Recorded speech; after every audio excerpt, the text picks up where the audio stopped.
साथ में गए हुए, 3 बार तो हम लोग वहां पुलिस स्टेशन में जाके दोपहर तक बैठे हैं। तो इस तरह से अब हमारे संतों को विचार आया कि अभी जो चल रहा है इसमें लड़ाई से जल्दी प्राप्त नहीं किया जा सकता, प्रेम से, रिक्वेस्ट से, विनंती देकर के ये कार्य एक बार करना चाहिए। और बहुत अच्छी सोच है, क्योंकि हर जगह पर कहीं पर भी आजकल जैसे किसी के अंदर पैसा रह गया हो तो लड़ाई झगड़ा करेंगे तो उल्टा वो पैसा आएगा कि नहीं गारंटी नहीं रहती है, लेकिन प्रेम से उसको रिक्वेस्ट करके रहे तो कहीं ना कहीं आने की संभावना बनी रहती है। तो शायद उसी लक्ष्य को हमारे संतों ने ध्यान में रखते हुए, अपने कहीं भी नाम नहीं देते हुए जो ये बीड़ा उठाया है, और उसमें अभी भी हमारे बीच में जो हिमायतनगर के कारपोरेटर, अब आप देख सकते हैं कि पार्टी को साइड में रख करके आज वो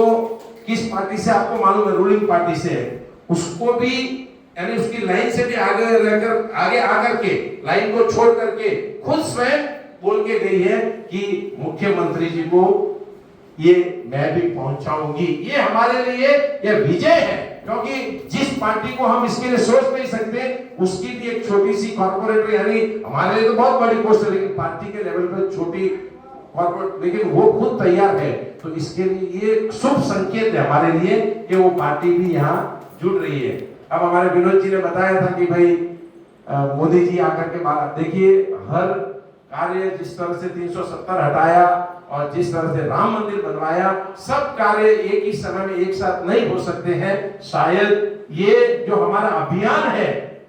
ये जो अभियान है, और एक साथ में 27 अप्रैल को पूरे देश भर से कलेक्टर के माध्यम से, एमआरओ के माध्यम से इतने हमारे विनती पत्र जाएंगे तो एक बार वहां उनको भी सोचने को मजबूर होना पड़ेगा। तो इस बात को ध्यान में रख करके एक छोटी सी कथा, आपको मालूम है, एक छोटी सी कथा है। जंगल में आग लगती है और आग बुझाने के लिए हाथी अपने सूंड में भर भर के पानी ला करके बुझाने के लिए डालता है। एक छोटी चिड़िया, वो चिड़िया भी अपनी चोंच के अंदर, चिड़िया की चोंच में कितना पानी आएगा भाई, कितना आएगा, 1 ड्रॉप, वो भी लाती है डालती है। तो बाजू में कौवा बैठा था, कौवा उस चिड़िया को बोलता है, स्वामी जी, कौवा चिड़िया को हंसते हुए बोलता है कि तेरी इस एक बूंद से क्या आग बुझने वाली है। तो चिड़िया ने नाराज नहीं हुई, नाराज नहीं होगा, हम भी काम करते तो हमारे ऊपर भी कोई ना कोई उंगली उठाने वाले, हमारे ही नियर एंड डियर रहने वाले मिलते हैं। लेकिन चिड़िया नाराज नहीं हुई, चिड़िया ने अच्छे से कौवे को जवाब दिया कि कौवा भैया आप बोलते बहुत अच्छी बात है, मेरी चोंच की एक बूंद से शायद आग बुझेगी या नहीं बुझेगी, मैं प्रयत्न कर रही हूं आग बुझाने के लिए, और जब इतिहास लिखा जाएगा तब मेरा नाम आग लगाने वालों में नहीं, आग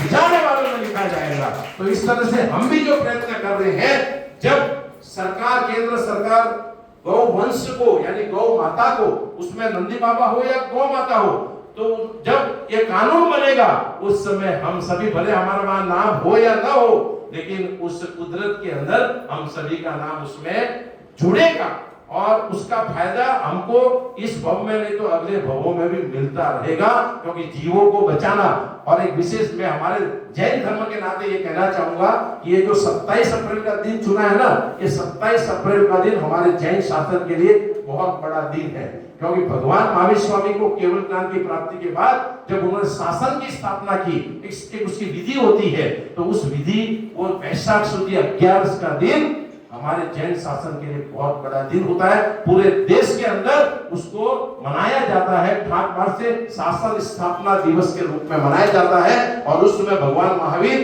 समर्थन में बैठ करके अपनी प्रथम देशना देकर के जीवों को बचाने का, अहिंसा परमो धर्म का उपदेश देते हैं। ऐसा वैशाख शुद्ध 11 एकादशी का दिन है। बहुत अच्छा दिन चुना है, समय बहुत बोलने के लिए बहुत है, लेकिन बस विनती यही है, ज्यादा से ज्यादा प्रयत्न कीजिए, जितना हो सके कीजिए। और हमारे जैसे जसवंत भाई ने कहा, हमें धन नहीं चाहिए, आपका तन और मन चाहिए। बस इसी भावना के साथ में आप सभी और हम सब मिल करके एक साथ में इस मुहिम में आगे बढ़ते हुए अपने गंतव्य तक पहुंचेंगे, ऐसी शुभ भावना के साथ मुझे जो समय दिया उसके लिए हमारे फुलोर जी का खूब खूब धन्यवाद।